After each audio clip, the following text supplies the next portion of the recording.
વડોદરાની આરજીકલ હોસ્પિટલમાં થયેલા બલાત્કારના મામલે આજે દાદાએ દીદીને સલાહ આપી દીધી અને દીદીને સલાહ આપતા ગુજરાતની અંદર જેટલા પણ બલાત્કારના જે કેસ હમણાં થોડા સમયની અંદર થયા છે તેના પણ એક્ઝામ્પલ આપ્યા અને તેમાં કહેવામાં આવ્યું કે આટલા સમયની અંદર અમે આટલી સજા કરી છે. એ ટ્વીટની પણ આપણે વાત કરીશું, કારણ કે એ ટ્વીટ એટલે મહત્વની થઈ જાય છે કે દાદા જે દીદીને કહી રહ્યા છે તેના કરતાં ગુજરાતમાં ઘણું જ અલગ થઈ રહ્યું છે. અલગ જસદણના મામલે થઈ રહ્યું છે, અલગ બિલ્કિસના મામલે થઈ રહ્યું છે. પણ પહેલાં આપણે વાત કરીએ દિલીપ સાંઘાણી, જયેશ રાદડિયા અને નરેશ પટેલની, કારણ કે હવે ક્યાંક ને ક્યાંક અહીંયા સમાધાનની ભૂમિકા આવી છે અને સમાધાન કરાવવાવાળી વ્યક્તિ કોણ છે તો દિલીપ સાંઘાણી. તેની પણ ચર્ચા કરીશું. પણ સૌથી પહેલાં વાત બલાત્કારની, કારણ કે આજે દાદાએ દીદીને સલાહ આપી છે. પહેલાં તો તમને એ ટ્વીટ બતાડીએ કે દાદાએ દીદીને સલાહ આપતા શું કહ્યું, કારણ કે એટલા માટે પણ આ જરૂરી છે કે એમને ગુજરાતના એક્ઝામ્પલ આપ્યા છે અને દાદાએ કદાચ પહેલીવાર રાજનીતિ એટલે દેશની રાજનીતિની અંદર આ રીતની સલાહ આપી હશે, કારણ કે ગુજરાતમાં દાદા જે છે એ ક્યારેક ઘણી બધી વખત એવો અહેસાસ થાય છે આપણને કે ગુજરાતમાં મુખ્યમંત્રી છે જ નહીં. દાદા છે બહુ એકદમ શાંત સ્વભાવના છે, મૃદુ છે, મક્કમ છે, પરંતુ જ્યાં આગળ મુખ્યમંત્રીનો અહેસાસ થવો જોઈએ ત્યાં દાદા આપણને મુખ્યમંત્રીનો અહેસાસ નથી કરાવતા અને એવી લાગણી પણ નથી થતી કે હા ગુજરાતમાં મુખ્યમંત્રી છે. પણ આજે દેશને અહેસાસ કરાવ્યો છે દાદાએ કે હા ગુજરાતમાં મુખ્યમંત્રી છે અને સીએમઓના ટ્વિટર હેન્ડલથી નહીં પણ ભૂપેન્દ્ર પટેલના ટ્વિટર હેન્ડલથી આજે એક ટ્વીટ કરવામાં આવી છે. કારણ કે જનરલી જ્યારે દેશને સંદેશો આપવાનો હોય છે ત્યારે અને ખાસ ગુજરાતને સંદેશો આપવાનો હોય છે ત્યારે સીએમઓ ગુજરાતના ટ્વિટર હેન્ડલથી ટ્વીટ કરવામાં આવતી હોય છે.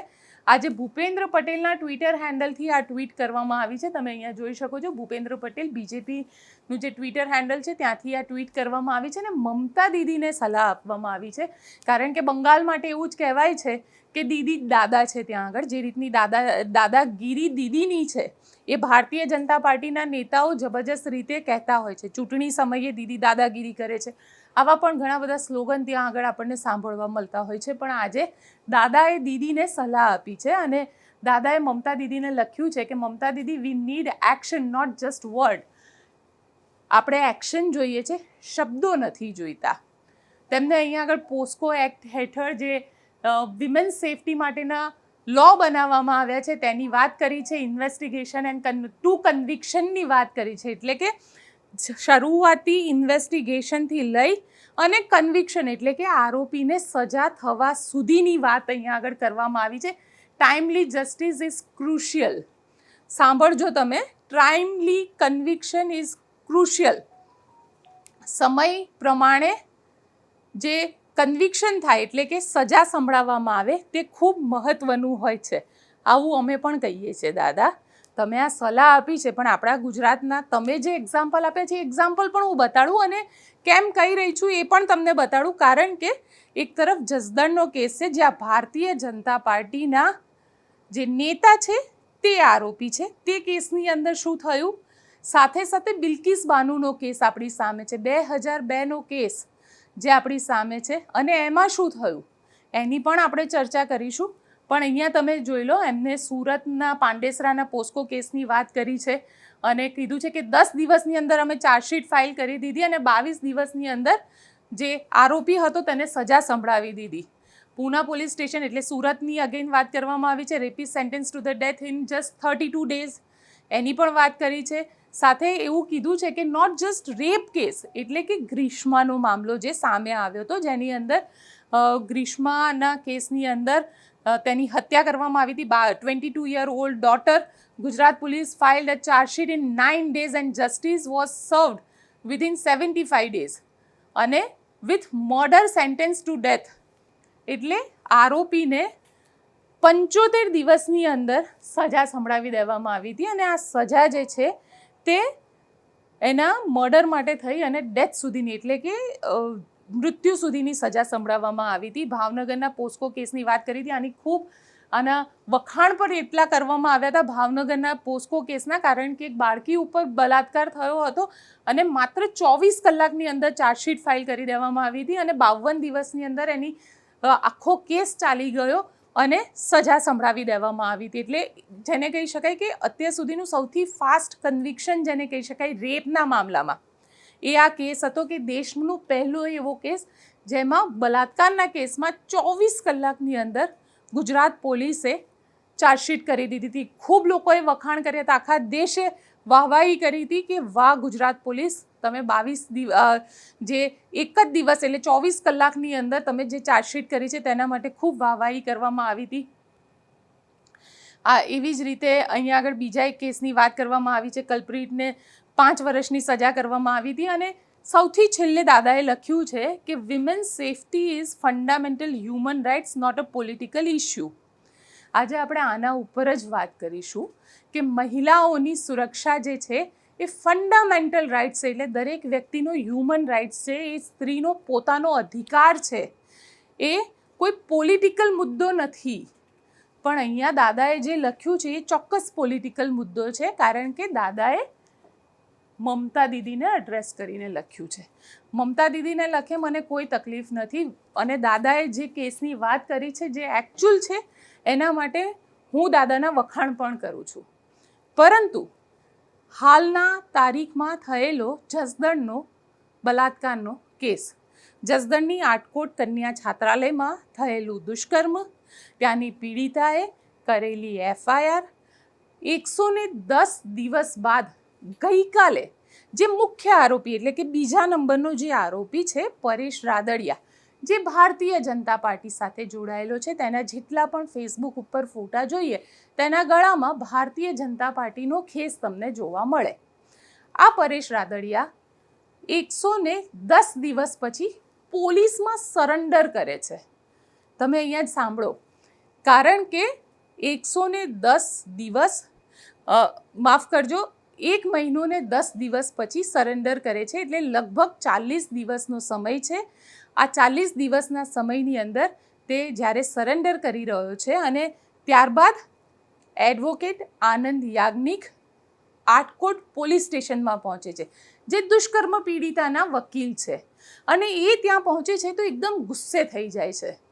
આનંદ યાજ્ઞિક ગુસ્સે કેમ થયા તેની પાછળનું કારણ હતું આરોપી પરેશ રાદડિયાને આપવામાં આવેલી સુવિધાઓ. કારણ કે જ્યારે એડવોકેટ આનંદ યાજ્ઞિક ત્યાં પોલીસ સ્ટેશનમાં પહોંચ્યા હતા ત્યારે આરોપીને એક રૂમમાં બેસાડવામાં આવ્યો હતો, તેની સાથે તેના બધા મિત્રો હતા, જાણે માનો ત્યાં આગળ પોલીસ સ્ટેશનની અંદર જ તેમની કોઈ પાર્ટી થતી હોય તેવો માહોલ હતો. હા હા હી થઈ રહ્યું હતું અને આનંદ યાજ્ઞિક ત્યાં ગુસ્સે થઈ ગયા.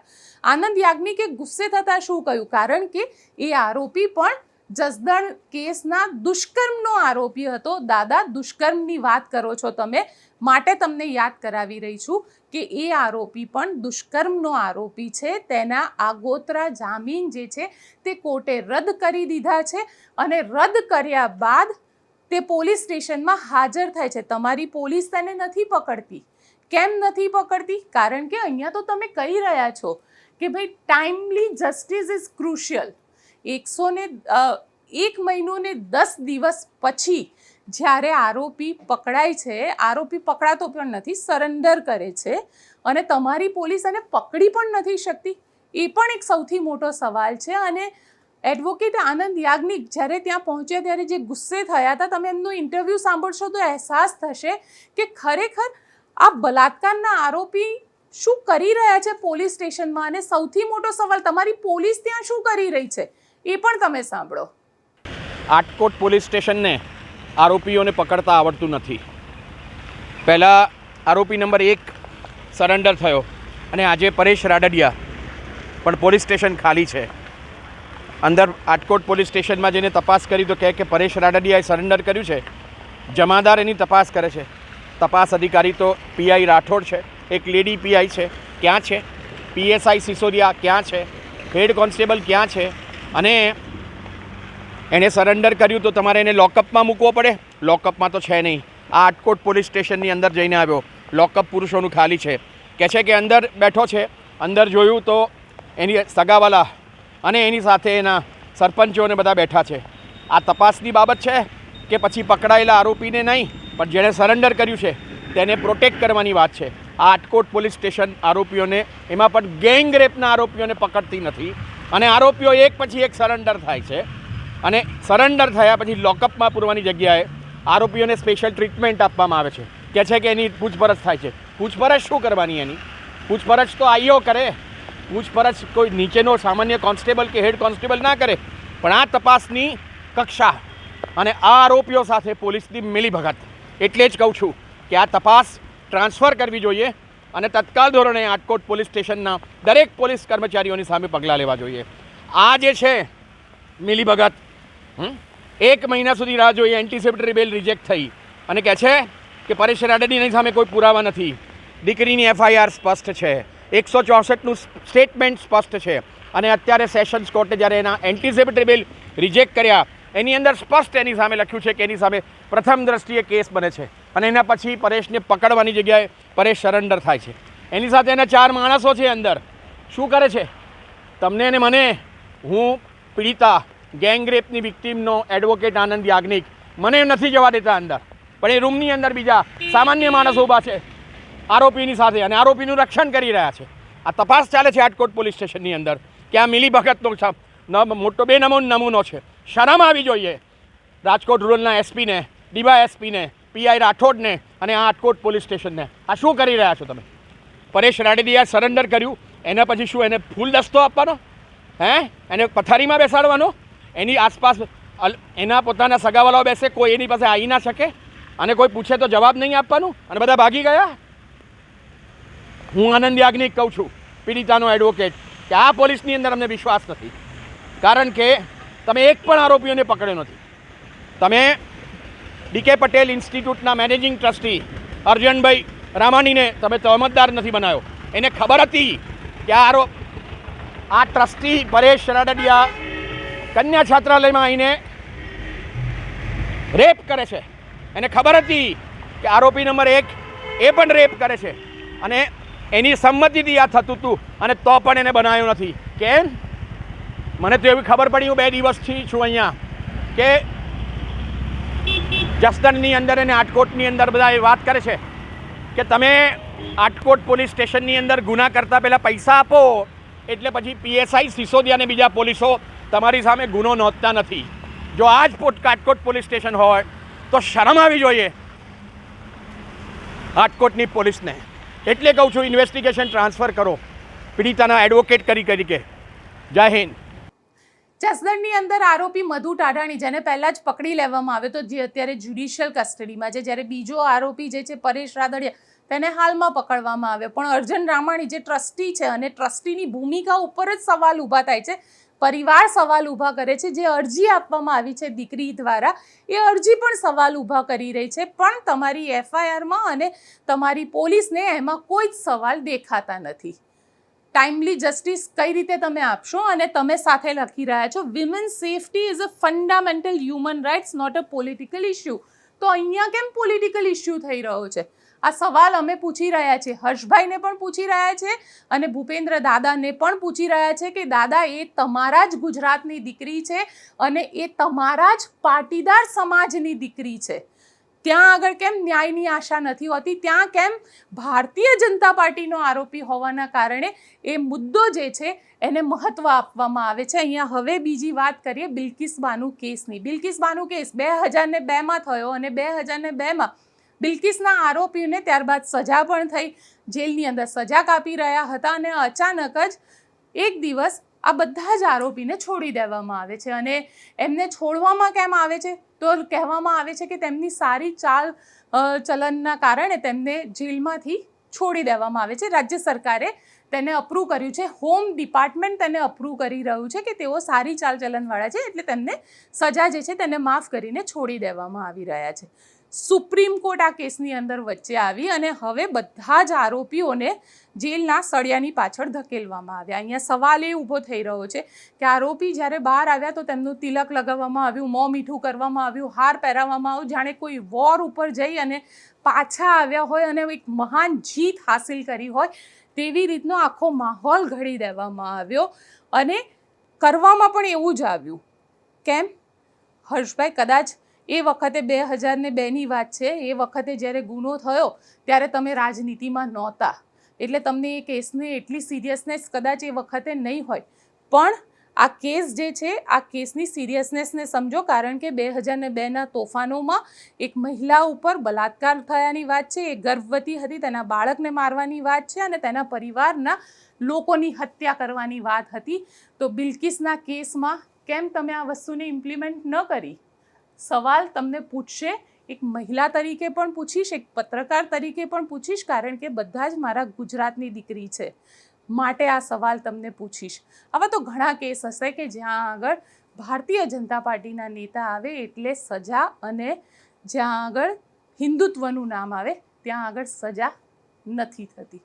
કેમ આવું થઈ રહ્યું છે એ પણ વિચારજો, કારણ કે તમે જ કહી રહ્યા છો women's safety is fundamental rights. મારો અધિકાર છે, મને સેફટી મળવા જોઈએ, એક મહિલા તરીકે એ સેફટી મળવી જોઈએ, એ મારા અધિકારમાં આવે છે, એક સ્ત્રીના અધિકારમાં આવે છે. અને માટે હું પૂછી રહી છું તમને કે કેમ જસદણના કેસમાં આવું થઈ રહ્યું છે, કેમ બિલ્કિસના કેસમાં આવું થઈ રહ્યું છે કે સુપ્રીમ કોર્ટે ઇન્ટરવ્યૂ કરવું પડ્યું.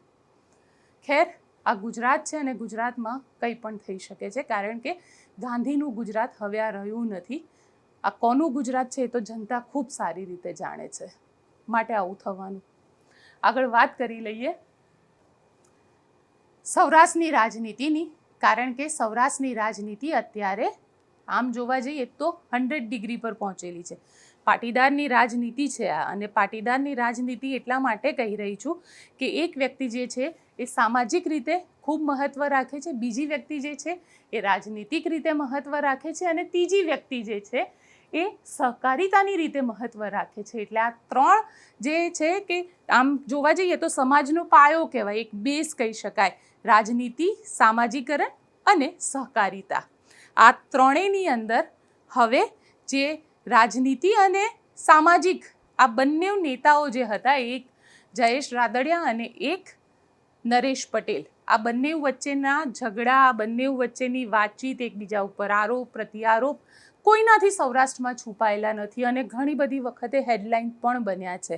પણ હવે આ બંનેના ઝઘડા પૂરા કરવાની વાત છે અને પાટીદાર સમાજને ફરી એક મંચ પર એક સાથે આ બે નેતાને લાવવાની વાત છે, જેની શરૂઆત જે છે તે હવે સહકારિતાના નેતા એટલે દિલીપ સાંઘાણી કરી રહ્યા છે. દિલીપ સાંઘાણી આ બંને વચ્ચે મધ્યસ્થી કરશે અને દિલીપ સાંઘાણીએ સૌથી પહેલાં તો જયેશ રાદડિયાને પૂછ્યું હતું. જયેશ રાદડિયાએ કહ્યું કે જે તમે કરો એ ઠીક છે અને મને એની સાથે કોઈ વાંધો નથી. જ્યારે નરેશ પટેલને પૂછવામાં આવ્યું ત્યારે નરેશ પટેલ દ્વારા કહેવામાં આવ્યું કે તમે જે કરો એ મને મંજૂર છે. અને અંતે હવે એવું કહેવાઈ રહ્યું છે કે આખા મામલે બંને નેતાઓ સાથે વાતચીત થયા બાદ દિલીપ સાંઘાણી મધ્યસ્થીની ભૂમિકામાં આવશે અને દિલીપ સાંઘાણી આ બંને નેતાઓ વચ્ચે મધ્યસ્થી કરાવશે, કારણ કે સૌરાષ્ટ્રના બંને મોટા માથા છે અને સૌરાષ્ટ્રની રાજનીતિમાં અને ખાસ કરીને ગુજરાતની રાજનીતિમાં પાટીદારોનું એક અલગ મહત્ત્વ છે. 27% જેટલું જે વોટ શેર છે અને એવું કહેવાય છે કે ગુજરાતની અંદર કાં તો મુખ્યમંત્રી પાટીદાર હોય અને કાં તો પછી પ્રદેશ અધ્યક્ષ જે છે એટલે ભારતીય જનતા પાર્ટીના પ્રદેશ અધ્યક્ષ જે છે તે પાટીદાર હોય. અને તેનું જ એક સર્વશ્રેષ્ઠ ઉદાહરણ આપણે કહી શકીએ કે સૌરાષ્ટ્રની રાજનીતિમાં ખોડલધામ જે સત્તાનું કેન્દ્ર બનેલું છે, તે જ સત્તાના કેન્દ્રમાં હવે આ બંને વચ્ચે એટલે કે નરેશ પટેલ અને જયેશ રાદડિયા આ બંને વચ્ચે વાતચીતનો દોર જે છે તે હવે શરૂ થશે એવું દિલીપ સાંઘાણી દ્વારા આજે કહેવામાં આવ્યું છે કે હા, અમે મધ્યસ્થી કરીશું. આ મધ્યસ્થીના અંતે અમે એવી આશા રાખીએ કે બંને નેતાઓ વચ્ચે જે અત્યારે અબોલા છે, ક્યાંક ને ક્યાંક 2017ની ચૂંટણીમાં નરેશ પટેલ દ્વારા જયેશ રાદડિયાનું જે મંદુક થયું હતું, આ એવું કહેવાય છે અને સૌરાષ્ટ્રના પત્રકારો એવું કહે છે કે આ બંને જણા વચ્ચેનું જે મંદુક છે એ વિઠ્ઠલ રાદડિયા જીવતા હતા ત્યારનું છે અને બંને જણા વચ્ચે ચૂંટણીને લઈને અને ખાસ કરીને સૌરાષ્ટ્રની રાજનીતિને લઈને આ મંદુક થયું હતું.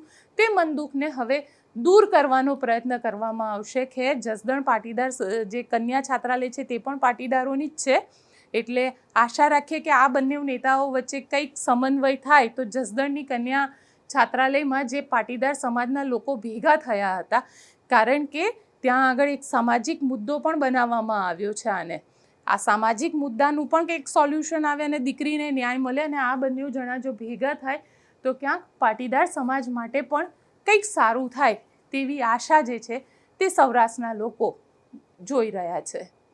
આપ શું વિચારો છો મને કોમેન્ટ બોક્સમાં ચોક્કસથી લખીને જણાવજો અને અમારી ચેનલ નિર્ભય ન્યૂઝને લાઇક, શેર અને સબસ્ક્રાઇબ કરવાનું ભૂલશો નહીં. આભાર.